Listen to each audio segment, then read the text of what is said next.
નમસ્કાર દર્શક મિત્રો, આપ જોઈ રહ્યા છો નિર્માણ ન્યૂઝની વિશેષ રજૂઆત સ્પેશિયલ રિપોર્ટ અને હું છું આપની સાથે કશિશ.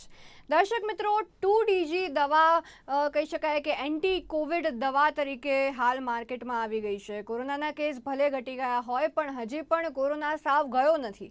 તો શું આ 2DG દવા જે આપ ઘણા સમયથી જોઈ રહ્યા છો સમાચારમાં તે શું છે તે આપને જરૂરથી જાણવાનો જિજ્ઞાસા આવી હશે. તો 2DG દવા શું છે? ખાસ કરીને એવું કહેવાય છે કે 2DG ગ્લુકોઝના રૂપમાં દવા બની છે. ખાસ કરીને આપણે કહેવાય કે ડીઓક્સાઇડ ડી ગ્લુકોઝ 2-ડિઓક્સાઇડ ડી ગ્લુકોઝ જેનું તેનું ફૂલ ફોર્મ છે.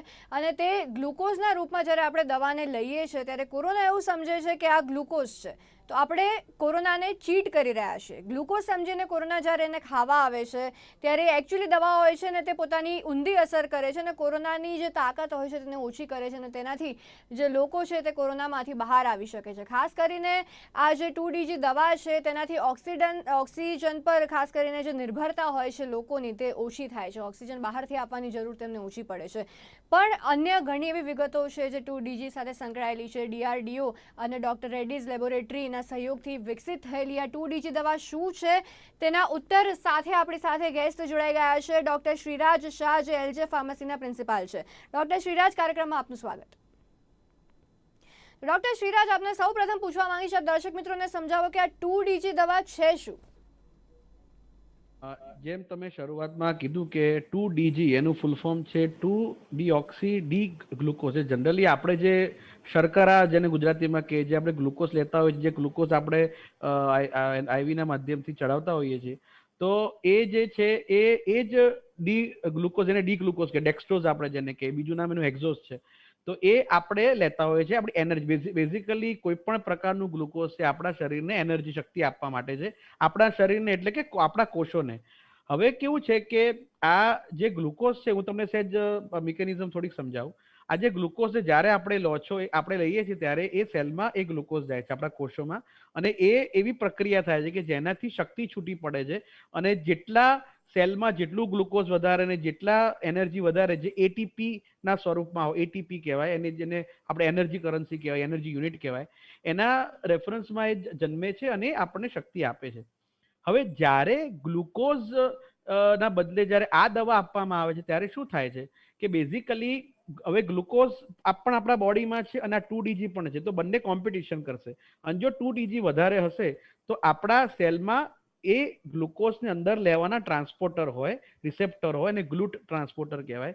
તો ગ્લુટ એવું સમજશે કે આ ભાઈ આ ગ્લુકોઝ આવ્યો, આ ગ્લુકોઝને હવે અંદર સેલમાં લઈ લો.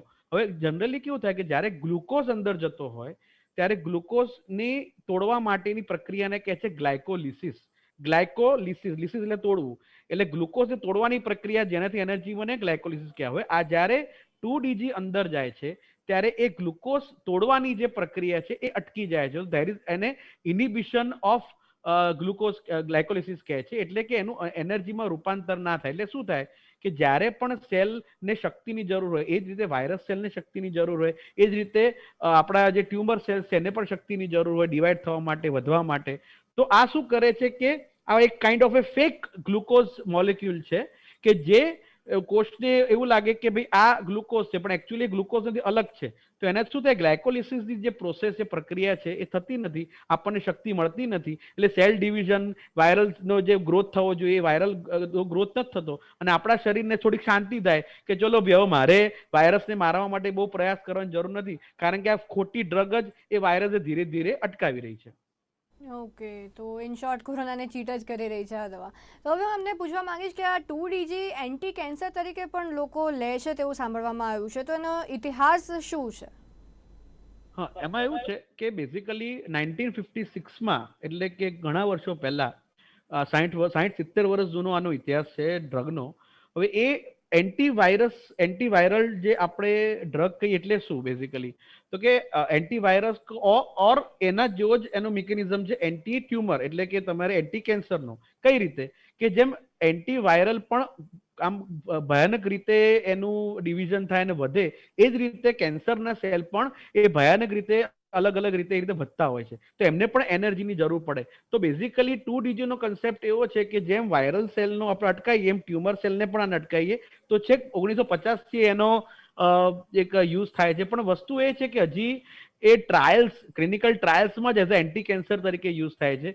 એનો એક બીજો પણ યુઝ છે, એને કહેવાય રેડિયો લેબલિંગ ઇન ડાયગ્નોસ્ટિક. એનો મતલબ શું કે કોઈ પણ સેલ આ રીતે વાયરસના કારણે ફેલાતા હોય, વધારે એનો ગ્રોથ થતો હોય કે કેન્સરના કારણે થતો હોય, તો એની અંદર એક રેડિયો લેબલ એવું એક પદાર્થ અટેચ કરવામાં આવે કે જેથી આપણે એક્સરે હોય કે એ બધા જાતના સાધનો એમાં એના ફ્લોરેસ થાય, એટલે દેખાય. એટલે ટૂંકમાં તમને ખબર પડે કે કયા બોડીમાં તો ઘણા બધા સેલ છે, તો કયા સેલ કેન્સર તરફ જઈ રહ્યા છે, કયા સેલ વાયરસના કોષો, વાયરસ વાળા કોષો છે. તો એ બધાને અલગ તારવવા માટે આ 2G નો ઉપયોગ થાય છે. પણ હું એ કહું કે ટ્રાયલ્સમાં જેનો ઉપયોગ થાય છે, હજી 200 જાતના ટ્રાયલ એના પર દુનિયાના ભરમાં થઈ રહ્યા છે. પણ હજી સુધી એક પણ કન્ટ્રીએ, એક પણ દેશે એને માન્યતા નથી આપી as a anti cancer drug. તો એનો ઇતિહાસ એન્ટી કેન્સરનો છે અને રિસન્ટલી જ આપણે એન્ટી કોવિડ તરીકે યુઝ થાય છે. તો basically it is a repurposed anti cancer drug for anti Covid activity, એવું કહી શકાય. વિરાજ, ખાસ કરીને જેમ આપે કહ્યું કે એન્ટી કેન્સર ડ્રગ તરીકે કોઈ પણ દેશે આને મંજૂરી નથી આપી, તો શું એન્ટી કોવિડ ડ્રગ તરીકે આને અન્ય કોઈ દેશોએ મંજૂરી આપી છે ખરી? ને ભારતે ખાસ કરીને ઇમરજન્સી યુઝ માટે તેને મંજૂરી આપી છે, એના પર શું કહેશો આપ? આ થોડુંક ઇન્ટરેસ્ટિંગ એટલે છે કે જેમ મેં કીધું કે એન્ટી કેન્સર માટે એનો ઇતિહાસ છે, પણ ટ્રાયલ બેઝ છે અને કોઈ દેશમાં એને એપ્રુવલ નથી મળી. એન્ટી કોવિડ લાસ્ટ યર, એટલે લગભગ માર્ચ એપ્રિલની આજુબાજુમાં એના ટ્રાયલ એન્ટી કોવિડના DCGI માન્યતા આપીને એના ટ્રાયલ શરૂ થયા. લગભગ મે થી ચાલુ થયા, માન્યતા માર્ચ એપ્રિલમાં આપી હતી. હવે એ જ વખતે પતંજલિ ઇન્સ્ટિટ્યૂટ, બાબા રામદેવનું જે એક પ્રખ્યાત પતંજલિ ઇન્સ્ટિટ્યૂટ છે, એમનું એક પેપર પબ્લિશ થયું હતું. હવે એમાં એવું કહેવાય કે એટલે જે પતંજલિ ઇન્સ્ટિટ્યૂટ છે ને, એનું આ એક આખા વર્લ્ડમાં અત્યાર સુધી એન્ટી કોવિડ એક્ટિવ ધરાવતું જે 2G એન્ટી કોવિડ એક્ટિવિટી છે, એવું એક જ પેપર છે આખા વર્લ્ડમાં. એ આપણા દેશનું પતંજલિ, બીજું કોઈ પેપર નથી. પહેલી વાત, અત્યાર સુધી એન્ટી કેન્સર તરીકે જ વપરાતું હતું.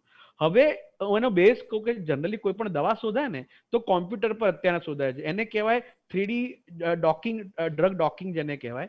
અને એને ઇન સિલિકો મેથડ, એટલે એનો મતલબ શું કે આ કોમ્પ્યુટર પર પહેલા ચેક થાય કે ભાઈ એન્ટીવાયરસ બરાબર છે કે નહીં, કે આ એન્ટી ડાયાબિટીક છે કે નહીં. એ કોમ્પ્યુટરના મોડલ પરથી એનો એક હાઇપોથિસિસ, એક એની ધારણા ઘડાય કે ભાઈ આ અસરકારક છે કે નહીં. એટલે એનું એક પેપર છે. આ પેપર સિવાય બીજો એન્ટી કોવિડ કોઈ પેપર આ દવાનું નથી. એટલે પછી DCGI, કે જે આપણું મેઇન ડ્રગ કંટ્રોલર, જે drug controller general of India છે, એને આ માન્યતા આપી. અને એની પહેલી ટ્રાયલ ચાલુ થઈ લગભગ એપ્રિલ મે ની આજુબાજુ. અને એમાં એ ચાલુ થયું. તો એન્ટી કોવિડના સંદર્ભમાં ખાલી એક જ પેપર છે. બાકી કોઈ વર્લ્ડમાં એન્ટી કોવિડ એક્ટિવિટી ધરાવતા કોઈ પેપરના ફોર્મમાં કે કોઈ પબ્લિકેશનના ફોર્મમાં આનો કોઈ ઇતિહાસ અત્યારના નથી. જી, તો અન્ય દેશોએ આની મંજૂરી આપી છે કે ખરી એન્ટી કોવિડ ડ્રગ તરીકે? ના, કોઈ આજની તારીખમાં ભારત સિવાય, ભારત એક એકલું એવું દેશ છે કે જેને 2DG ને એન્ટી કોવિડ એડજુવન્ટ થેરેપી, પણ આ મેઇન SOC જેને કહેવાય, સ્ટાન્ડર્ડ જે કેર ટ્રીટમેન્ટ, જે આપણે કહીએ સ્ટાન્ડર્ડ ઓફ કેર ટ્રીટમેન્ટ, એની અંદર મેઇન પ્રોટોકોલમાં નથી આપી. એડજુવન્ટ એટલે તમારી ટ્રીટમેન્ટ કોવિડની ચાલતી હોય એને સાથે આપવાની માન્યતા આપી છે. સ્ટેન્ડ અલોન વાપરવાની હજી પણ માન્યતા નથી આપી. એટલે આપણા દેશ સિવાય બીજા કોઈએ આ માન્યતા નથી આપી. અને એ પણ હમણાં જ તમને 2 કલાક પહેલાની જ વાત કરું, હમણાં રિસન્ટલી જ જે DRDO જે છે, જે આને સંશોધન જેનું કર્યું છે, DRDO એ હમણાં કીધું કે જેને ડાયાબિટીસ હોય, કે જેને હમણાં જ ગાઈડલાઈન બહાર પાડી, હમણાં થોડા ટાઈમ પહેલા, કે જેને અનકન્ટ્રોલ ડાયાબિટીસ હોય, કે જે લેક્ટેટિંગ વુમન હોય, પ્રેગ્નન્ટ વુમન હોય, કે 18 વર્ષથી નીચેના હોય, કે જેના લીવરમાં પ્રોબ્લેમ હોય, જેની કિડનીમાં પ્રોબ્લેમ હોય, હાર્ટમાં પ્રોબ્લેમ હોય, એ લોકોએ આ લેવી નહીં. તો એની ગાઈડલાઈન બહાર પાડી છે. પણ અગેન એ હોસ્પિટલ પૂરતું જ છે, અંડર સુપરવિઝન. પણ આ તમે કમર્શિયલ યુઝ હજી સુધી આવ્યો નથી. અને ભારતમાં જ એને માન્યતા છે. એ પણ ધીસ અ ઇમરજન્સી યુઝ. આ કંઈક કાયમ માટે નથી, ઇમરજન્સી યુઝ માટેની માન્યતા છે, based on phase 2 phase 3 trials in India. બાકી બીજા એકે વર્લ્ડમાં એને ના એપ્રુવલ મળી છે કે ના એના પર કોઈ પેપર છે. ઓકે, તો ખાસ કરીને આની આડઅસરો શું છે અને કેટલી સુરક્ષિત લેવી આ? એમાં એવું છે કે અત્યાર સુધી છે ને 4 ટાઈપની આડઅસર અલગ અલગ સ્ટડીમાં એના પર કામ ચાલી રહ્યું છે, પુરવાર થઈ છે. 2010માં સ્ટડી થઈ હતી, 2012માં એક સ્ટડી થઈ હતી, યુએસમાં થઈ અને બીજા કન્ટ્રીમાં થઈ. હવે એમાં એવું છે કે એની જે આડઅસર છે ને, સૌથી પહેલી આડઅસર 2010માં પકડાઈ, એને કહેવાય છે QT પ્રોલોંગેશન. હવે હું તમને સિમ્પલ ભાષામાં સમજાવું. આપણા હૃદયના ધબકારા છે, તમને ખબર છે, આપણે હૃદયના ધબકારા સાંભળ્યા છે 1 મિનિટમાં 72 આપણે એ રીતે સાંભળીએ છીએ. તો દરેક ધબકારાની સિગ્નલ હોય, એને કહેવાય PQTR, આ રીતે આખું એક આવે, બરાબર બરાબર. હા, તો એ જે PQRST આખી જે આવે, એમાં Q અને T નું જે આવે એમાં પ્રોલોંગેશન, એટલે એ લાંબુ થઈ જાય. ટૂંકમાં સિમ્પલ ભાષામાં કહું, આ ડ્રગ લેવાથી તમારા હાર્ટબીટ પર અસર પડે, લાંબા ગાળે હૃદય પર પણ અસર થઈ શકે. એક આવી એક સાઈડ ઇફેક્ટ 2010માં આવી હતી. 2012માં એક નાની સ્ટડી થઈ હતી, એમાં એવું આવ્યું છે કે ઇટ ઇન્ક્રીઝિસ શુગર, એટલે ડાયાબિટીસ તરફ પણ તમને આ લઈ જઈ શકે. અને બીજી એવી આવી છે જેને કહેવાય છે કે કન્ડિશન્ડ જે એવર્ઝન, જેને કહેવાય કન્ડિશન ટેસ્ટ એવર્ઝન, CTA કહેવાય. એટલે ઘણીવાર કેવું થાય ને, ઘણીવાર કોઈ વસ્તુ તમે ખાઓ તો તમને એનો ટેસ્ટ ના ભાવે, કે તમને ખાઓ તો ડાયરિયા કે થઈ જાય, તો તમને એક મગજમાં એવું થઈ જાય કે આ હું ફરીવાર નહીં લઉં. તો 2DG ના કેસમાં પણ એવું થયું છે કે જ્યારે તમે ઓરલ થોડુંક વધારે પ્રમાણમાં લો છો, ત્યારે એવો એક એવર્ઝન, એવું આમ તમને મગજમાં થઈ જાય કે ફરીવાર મારે નથી લેવું. આ પણ એક ટાઈપની સાઈડ ઇફેક્ટ કહેવાય. અને ચોથું એક રિસર્ચ એવું આવ્યું છે કે આ કેવું છે કે જ્યાં ગ્લુકોઝ, અમુક સેલ કેવા જેમાં વાયરસ હોય, એ કોષો હોય, જેમાં ટ્યુમર એટલે કેન્સર હોય, એ કોષોને ગ્લુકોઝની વધારે જરૂર પડે. એટલે ગ્લુકોઝ એ સેલમાં એના ટ્રાન્સપોર્ટરના કારણે બહુ જ ગ્લુકોઝ જતો હોય. તો બ્રેન સેલ આપણે એવા છે કે જેને વધારે ગ્લુકોઝ જોઈએ. તમે જ્યારે પણ કોઈ ગ્લુકોઝ કે શર્કરા લેશો ને, તો સૌથી વધારે સૌથી પહેલા બ્રેન પર પહોંચે. જો એ બ્રેનમાં ના પહોંચે તો આપણો બ્રેન ખલાસ થઈ જાય. તો એવું પણ કહેવાય છે કે જો બ્રેન સેલમાં પણ આ 2DG નો એક્યુમ્યુલેશન કે વધારો એને જો એમાં રહે, તો બ્રેન સેલને પણ એ નુકસાન ના પહોંચાડી શકે, કારણ કે ગ્લુકોઝ ના દે, એની જગ્યાએ આ જાય તો બ્રેન સેલ જેને જે ગ્લુકોઝ પર નભે છે એ મરી જાય. અને તો આની એન્ટીવાયરલ જે ઇફેક્ટ છે એમાં કેવું છે કે ભાઈ આ સારા સેલ અને ખરાબ સેલ, એટલે કે વાયરસ વાળા સેલ કે ટ્યુમર વાળા સેલ, એને એ અલગ ડિસ્ટિંગ્વિશ કઈ રીતે કરી શકશે, એના પર એક મોટો પ્રશ્ન છે. તો આ બધી સાઈડ ઇફેક્ટ અત્યારના ચર્ચામાં આવી રહી છે. ડોક્ટર શ્રીરાજ, અત્યાર સુધી કોઈ દર્દીઓ પર આનો ખાસ ઉપયોગ કરવામાં આવ્યો છે કે કેમ? હવે એની જો તમે મને સમય આપો તો એની ક્લિનિકલ ટ્રાયલ વિશેની થોડો ઇતિહાસ હું આપીશ. એક વસ્તુ છે કે આ DRDO જેને કહેવાય, દેટ ઇઝ જે ડિફેન્સના જે રિસર્ચ એન્ડ ડેવલપમેન્ટ ઓર્ગેનાઇઝેશન જેને કહેવાય, એ બહુ જ ખ્યાતનામ સંસ્થા છે આપણા ભારતની, અને જબરદસ્ત એ લોકો સંશોધન કર્યું છે. પણ આ પહેલી મે થી તમે અભ્યાસ કરો, 8મી મે એક પ્રેસ રિલીઝ આવ્યું હતું. હું એઝ અ સાયન્ટિફિક પર્સન એવું માનું છું, આ મારી માન્યતા છે કે કોઈ પણ સાયન્ટિફિક એવિડન્સ એ પહેલા સાયન્સની આર્ટિકલમાં આવવું જોઈએ, કે જે પિયર રિવ્યુડ, એટલે કે તમે કોઈ અમે કેવું કરીએ કે કોઈ અમે સંશોધન કરીએ નાનું મોટું, તો એ પેપરમાં અમે પબ્લિશ કરીએ, એના રિવ્યુઅર હોય, સારા વર્લ્ડના ખ્યાતનામ હોય, એ ડેટા જોઈએ, એના પ્રશ્નો પૂછે, એના અમે જવાબ આપીએ, એના પછી પબ્લિશ થાય, એના પછી એને માન્યતા મળે. આના કેસમાં અનફોર્ચ્યુનેટલી કેવું થયું છે કે ડોક્ટર રેડ્ડી અને DRDO બે ભેગા થઈને બનાવી છે. એના કેસમાં ખાલી એક પ્રેસ રિલીઝ, એક સર્ક્યુલર, જેમ તમે તમારા નિર્માણ ન્યૂઝમાં એક સર્ક્યુલર કાઢો, કે હું મારા LJ ફાર્મસી કે LJ ગ્રુપમાં અમે એક સર્ક્યુલર કાઢીએ, એ ટાઈપનો ગવર્મેન્ટનો એક પ્રેસ રિલીઝ છે કે જેમાં આના ઇફેક્ટ લખેલી છે based on phase 2 phase 3 trial. હવે phase 2 phase 3 ટ્રાયલ એટલે ટૂંકમાં શું કહું છું કે સાયન્સ હંમેશા સાયન્ટિફિક જર્નલ માંથી આવવું જોઈએ, ગવર્મેન્ટ કે કોઈ પણ સંસ્થાના સર્ક્યુલર પર ના આવવું જોઈએ. This is my personal opinion as a science person, right? કારણ કે એ એવિડન્સ જે તમે લોકોને સાજા કરવાની વાત કરો છો, એ સાયન્ટિફિક એવિડન્સ હોવો જોઈએ, અને એના આર્ટિકલ પબ્લિશ થવા જોઈએ, પછી પ્રેસ રિલીઝ આવવું જોઈએ. આમાં ઊંધું થયું છે. પ્રેસ રિલીઝ આવ્યું છે, પણ હજી પણ આની જે પ્રેસ રિલીઝમાં હજી પણ કોઈ પણ પેપર કે પબ્લિકેશન આવ્યું નથી. તો કેવું કર્યું છે કે મેં તમને જેમ કીધું કે phase 2 phase 3 ટ્રાયલ થયા. phase 2 phase 3 ટ્રાયલ આપણા ઇન્ડિયામાં નિયમ છે, ICMR ની ગાઈડલાઈન છે, એથિકલ ગાઈડલાઈન, કે તમારે CTRI એટલે clinical trial registry of India, એમાં તમારે એનું રજિસ્ટ્રેશન કરાવવું પડે, અને પછી થાય. હવે તમે CTRI ના ડેટા જુઓ ને, તો એ ડેટા ક્લિયર એની વેબસાઇટ પર નથી કે જે આ પ્રેસ રિલીઝમાં લખેલા છે. હવે સેકન્ડ ટ્રાયલ 110 જણામાં કરી. બેઝિકલી સેકન્ડ ટ્રાયલ કેવું હોય, બેઝિકલી તેમાં સેફટી પ્રોફાઇલ ચેક થાય કે આ સેફ છે કે નહીં, થોડીક એફિકસી હોય, અને ફેઝ 3માં સેફટી અને મોટા પાયે મોટા લોકોને લઈને એની એફિકસી, એટલે એની અસર છે કે નહીં પ્રોપર, એ ચેક થાય. હવે phase 2 નો તમે ડેટા જુઓ તો 110 જણા પર એ ડેટા કર્યો, 110 પેશન્ટ પર, હોસ્પિટલાઇઝ પેશન્ટ પર કર્યો હતો. અને એવું કહેવાય છે કે આ દવા જેને મોડરેટ ટુ સિવિયર હોય પેશન્ટ, એના પર કારગર છે. એકદમ માઇલ્ડ હોય કે ભાઈ હોમ ટ્રીટમેન્ટ લેતા હોય એના પર નથી, અને એકદમ સિવિયર હોય, ક્રિટિકલ એકદમ, જે ડેથની અણી હોય એના પર કામ નથી. તો વચ્ચેના જે લોકો છે મોડરેટ ટુ સિવિયર એના માટે જ કામ કરે છે, એ બીજા માટે નહીં. અને આ વસ્તુ તમારે 7 થી 10 દિવસ સુધી જ લેવી પડે, એનાથી વધારે એની અસર જોવા નથી મળી. જે પહેલા આપણે રેમડેસિવિરમાં પણ આ વસ્તુ આવી હતી. તો વસ્તુ એ છે કે ફેઝ 2 નો જે ટ્રાયલ છે આમાં કેવું હોય, કોઈ પણ ટ્રાયલના આઉટકમ હોય કે ભાઈ હું કોઈ પણ પ્રયોગ કરું તો એનું અલ્ટિમેટલી ઓબ્જેક્ટિવ શું, એ ઓબ્જેક્ટિવ નક્કી કરવા આવે ક્લિનિકલ. એને કહેવાય એન્ડ પોઈન્ટ. બે ટાઈપના એન્ડ પોઈન્ટ હોય, પ્રાઇમરી એન્ડ પોઈન્ટ અને સેકન્ડરી એન્ડ પોઈન્ટ. હવે WHO ની એક સ્કેલ છે કે ભાઈ આ 1 ના 10 ના સ્કેલમાં જો 4 થી ઓછો સ્કેલ હોય ને તો આ સારું. ટૂંકમાં હું બહુ ડીપમાં નથી જતો. 1 થી 4 નો સ્કેલ પહેલો સ્કેલ હોય એટલે વ્યક્તિ એકદમ સાજો થઈ ગયો, અને 10મા નંબરનો સ્કેલ હોય એટલે માણસ મરી ગયો. તો 4 થી અથવા એનાથી ઓછો સ્કોર આવે તો તમારું સારું કહેવાય. પણ હવે સ્કોર કેવું છે કે એ કશિશબેને આપી શકે, ડોક્ટર સિરાજે આપી શકે, એ ટાઈપનું છે. એ ક્વોન્ટિટેટિવ ઇન ધ સેન્સ કે એક્ઝેક્ટ વેમાં નથી. મારી ઈચ્છા થાય તો મને 6 આપ, મારી એટલે ઈચ્છા ઇન ધ સેન્સ કે એ તમારા પોતાના જજમેન્ટ પર છે.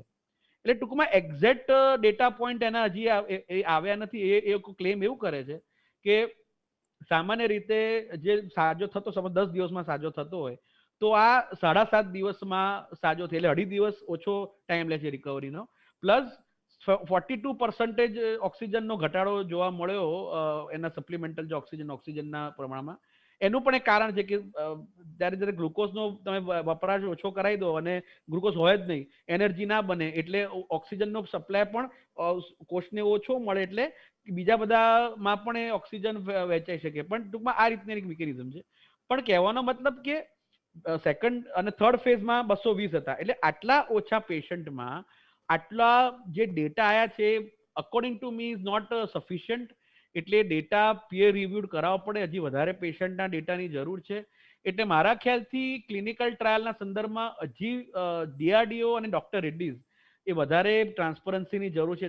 That is my personal opinion. અને બીજું કે ડોક્ટર રેડ્ડીઝને જે આની કમિટી છે ને, SEC કહેવાય જેને, મેઇન કમિટી, જેને ટેકનિકલ કમિટી કે જે DCGI સલાહ આપે કે ભાઈ આને એપ્રુવ કરવી કે ના કરવી, એને 29 ઓક્ટોબરે 2020માં કીધું હતું કે તમે કેટલા લોકો જે મૃત્યુ પામે છે એમાં કેટલો ફાયદો, એનો મોર્ટાલિટી રેટ ને મોર્બિડિટી કહેવાય, એમાં કેટલો લાભ થાય છે 28 દિવસની અંદર, એ તમે એક ક્રાઇટેરિયા મૂકો. પણ છતાં DRDO ને રેડ્ડીની ટીમે, ડોક્ટર રેડ્ડીની ટીમે એ ક્રાઇટેરિયા પણ હજી મૂક્યો નથી.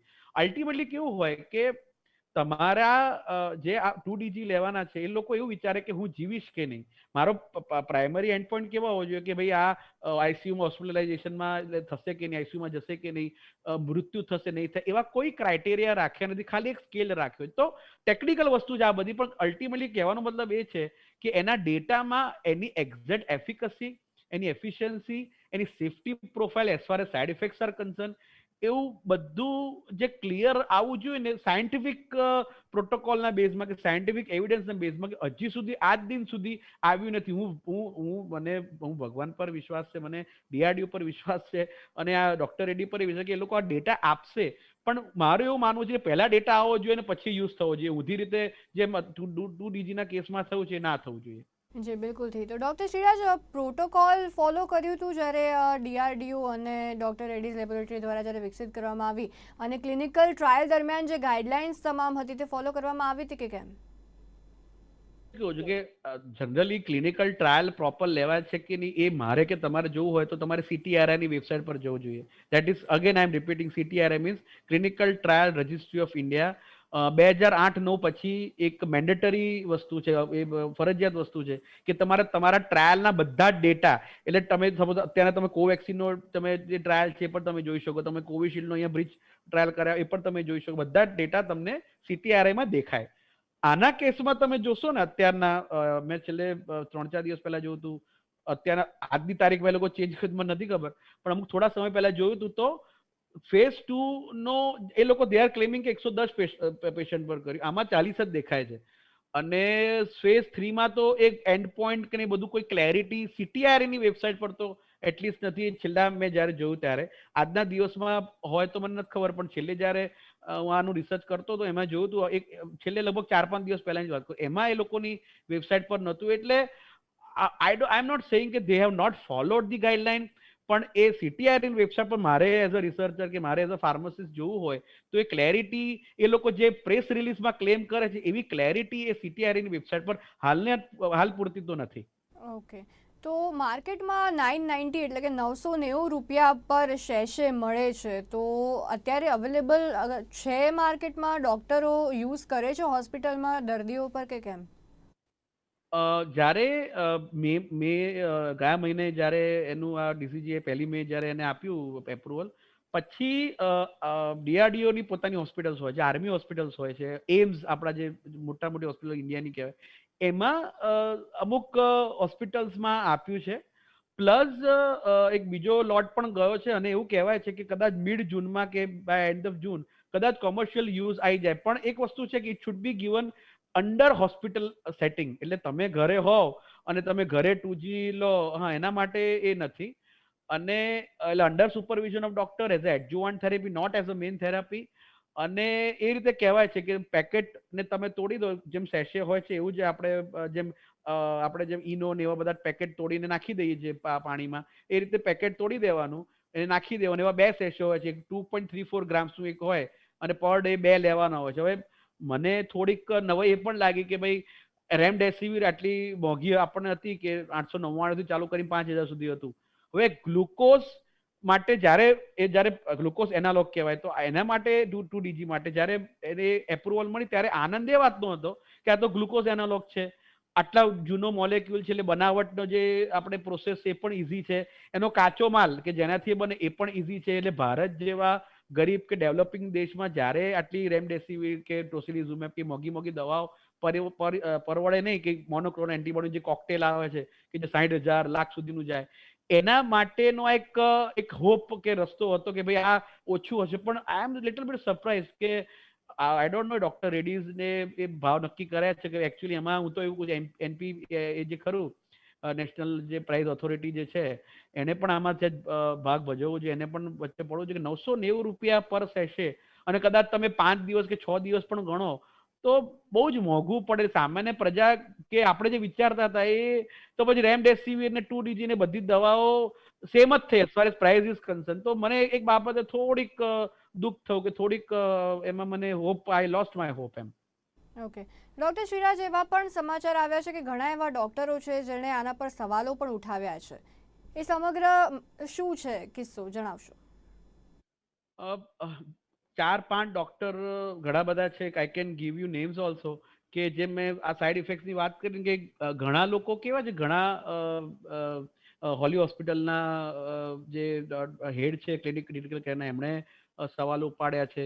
એક કેરળની એક હોસ્પિટલ છે એના પણ એક હેડ છે, ડોક્ટર સિલિયરી કે એવું કંઈક સિરિયન કે એવું કંઈક નામ છે, એટલે એમને પણ આ ઉપાડ્યા છે. તો ઘણા આવા 3-4-5 કે જે મોટા ડોક્ટર્સ જે છે કે જે પોતાનું નામ પ્રસ્તાવિત કરી ચૂક્યા છે, જે પોતાનું નામ જે કહીએ ને કે they have establish there name, એવા લોકોએ આના વિશે સવાલો ઉભા કર્યા છે. જો આમાં કેવું છે, we all are science abiding citizens in the sense કે એ બધા જ પોતપોતાના ફિલ્ડમાં મોટા માણસો, તો એ લોકોએ પણ સવાલો ઉભા કર્યા. તો હું એવું માનું છું કે ડીઆરડીઓ અને ડોક્ટર રેડ્ડીસે એક જોઈન્ટ કોન્ફરન્સ કરીને આ બધા ડોક્ટર્સ કે જે આશંકા હતી, સપોઝ કોઈ નાના ગામડાનો કોઈ નાનો ડોક્ટર કે કોઈ એ રીતે જવાબ બોલતો હોય અને આવા મોટા હેડ જે ક્રિટિકલ કેરના હેડ હોય એવા લોકો બોલતા હોય, ઇવન મહાત્મા ગાંધી ઇન્સ્ટિટ્યૂટના પણ ડોક્ટર છે, એ પણ એમને પણ હમણાં એક સવાલ ઉપાડ્યો. તો ઘણા બધા ડોક્ટર્સ એ લોકોને બોલાવીને સાયન્ટિફિક સેન્સમાં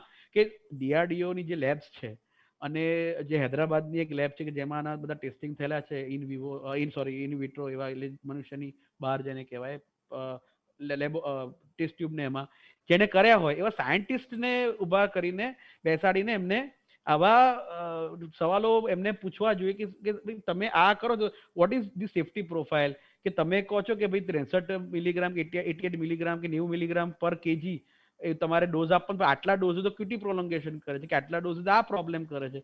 તો આનો જવાબ શું કે ભાઈ આપણે જેમ સીટીએ ની વાત કરી, કન્ડિશન ટેસ્ટ એવર્જન, કે હું ફરીવાર લઉં નહીં એવું મને થઈ જાય, તો આવો બધો પ્રોબ્લેમ આ ડ્રગ થશે. સપોઝ તમે વિચારો કે કોઈ કોવિડનો પેશન્ટ છે, હવે તમે કોવિડમાં એ પણ ખબર છે કે જેની આપણી ગ્રંથિ સૂંઘવાની અને ટેસ્ટ કરવાની ગ્રંથિ નાબૂદ થઈ જાય ટેમ્પરરી, તો એ વ્યક્તિ જો આવું લેશે ને પાછળથી એને કંઈક બીજા પ્રોબ્લેમ આયા ટેસ્ટના સંદર્ભ બીજા, we don't know. This are all questions. તો આ ક્વેશ્ચન્સ છે જે ડીઆરડીઓ અને ડોક્ટર રેડ્ડીઝની જે ટેકનિકલ સાયન્ટિફિક ચીજ જેને આના પર કામ કર્યું છે એ લોકોએ આ બધા ડોક્ટર્સને બોલાવીને એમનું એક ક્લેરિફિકેશન આપવું જોઈએ. તો આના પરથી પડદો, ઘણીવાર શું થાય કે આપણે ઉતાવળમાં કે અને હું એ જ કહું છું, અગેન આઈ એમ રિપીટિંગ કે ભાઈ આનાથી ઇફેક્ટ થશે તો we will be the happiest persons કે આટલી 2DG ઘણા બધા ઓપ્શન આપણી પાસે રહેશે. પણ આ બધા સવાલો સાયન્ટિફિક મેનરમાં જવાબ આપવા જોઈએ, અને જો જવાબ આપ્યા પછી આની અસર થશે તો આપણે ડીઆરડીઓ અને ડોક્ટર રેડ્ડીઝ અને ઇવન ગવર્મેન્ટ ને આપણે બે હાથે સલામ કરીશું. પણ આના પહેલા આ બધા સવાલોનું નિરાકરણ જરૂરી છે, ખાસ કરીને કોવિડમાં જ્યારે લોકોને ગભરામણ છે, જ્યારે લોકોની પાસે નોલેજ ઓછું છે અને જ્યારે લોકો પાસે ઘણી બધી અફવાઓનું બજાર ગરમ છે. એટલે જી બિલકુલ. ડૉક્ટર શ્રીરાજ, સમયની મર્યાદા છે, નાનકડો એક સવાલ પૂછવા માંગીશ કે આપના મંતવ્યે 2DG દવા જે છે તેનું ભવિષ્ય શું, અને આગળ જઈને જો આના સાયન્ટિફિક પુરાવાઓને બધું રજૂ કરવામાં આવે તો દર્દીઓએ લેવી કેટલી યોગ્ય? કશિશબેન, હું એક જ વસ્તુ કહીશ કે basically we should all be driven by the data, scientific data, scientifically validated data. કે જ્યારે આપણને આવા પેપર, જ્યાં સુધી હું કહું ને કે ભાઈ અત્યાર સુધી જો રેમડેસિવીરનો ઉપયોગ શરૂ થયો તો પેપર આવ્યું પછી ઉપયોગ શરૂ થયો. તમે ટોસિલિઝુમેબ આવ્યો તો ઘણાના પેપર આવ્યા પછી એની ઉપયોગ થયો. ઇવન મોનોક્લોનલ એન્ટીબોડી, જે એન્ટીબોડી કોકટેલ આવે છે એના પણ પેપર છે, એના પછી એનો ઉપયોગ શરૂ થયો. આ એકલી જ એવી છે કે જેની સાયન્ટિફિક કોઈ પેપર નથી, ખાલી પ્રેસ રિલીઝ છે of A one government company and the private pharmaceutical firm. એનો જ ડેટા આપણી પાસે છે, પ્રેસ રિલીઝ. તો જ્યાં સુધી એ ડેટા આપણને નહીં મળે ત્યાં સુધી હું નહીં કહું. પણ હા, હું એક ચોક્કસ કહીશ કે જે રીતે મેં ઇન સિલિકો ડેટા પ્રોમિસિંગ છે, એટલે કોમ્પ્યુટર પર ડેટા પ્રોમિસિંગ છે. ઇન વિટ્રો એટલે કે કસનળીમાં આપણે ટેસ્ટ ટ્યુબમાં જ્યારે આપણે બનાવીએ એનો જે વાયરલનો લોડ છે એનાથી ઓછો થાય, જે પણ હકીકત છે as far as that press રિલીઝના જે ફોટા આપે છે એ રીતે. એની મિકેનિઝમ પણ સમજાય એવી છે, લોજિકલ છે. એટલે થિયોરેટિકલી I don't have any problem with that. પણ આમાં કેવું છે કે જ્યાં સુધી કોવિડના પેશન્ટમાં આનો પ્રોપર ડેટા ના આવે ને, જો 110 પેશન્ટ કહો કે 220 કોઈ ઓછા છે, ઇટ કેન બી પ્રોમિસિંગ. પણ જ્યાં સુધી બહોળા લોકો પર એની અસર અને સેફટી, આપણે બે વસ્તુ જોવાય, સેફ હોવી જોઈએ અને એની અસર હોવી જોઈએ. તો હજી કહું છું કે અસર થોડીક ઓછી હોય ચાલે, પણ સેફટીમાં કોમ્પ્રોમાઇઝ ના કરવો જોઈએ. પછી એવું ના થાય કે આપણે ફાયદો મળે પણ એના જે સાઈડ ઇફેક્ટને કારણે જે નુકસાન થાય પછી આપણે ભરપાઈ ના કરી શકીએ. તો મારો કહેવાનો મતલબ એ જ છે કે હું હોપફુલ છું એઝ અ સાયન્ટિફિક પર્સન. કોવિડમાં તો એટલું બધું આપણે જોયું છે, વેક્સિન આપણે ગયા વર્ષ સુધી વેક્સિન હતી, અત્યારે આટલી બધી વેક્સિન છે. તો વી શુડ બી હોપફુલ. અને આપણે જોઈએ કે but again I will wait for the data, peer reviewed, scientifically verified data. અને જો ડેટા પછી એસ્ટાબ્લિશ થાય તો 100% એનું ભવિષ્ય સારું છે. ઓકે, બિલકુલ. દર્શક મિત્રો, 2DG વિશે ખાસ આપણે ચર્ચા કરી છે. 2DG દવા શું છે, તેની આડઅસરો શું છે, તેની વાસ્તવિકતા શું છે, તે આજે આપણને જાણવા મળ્યું છે. ડૉક્ટર શ્રીરાજ, આપ અમારી સાથે જોડાયા, આપનો કિંમતી સમય અમને ખાસ આ કાર્યક્રમમાં આપ્યો તે બદલ આપનો ખૂબ આભાર.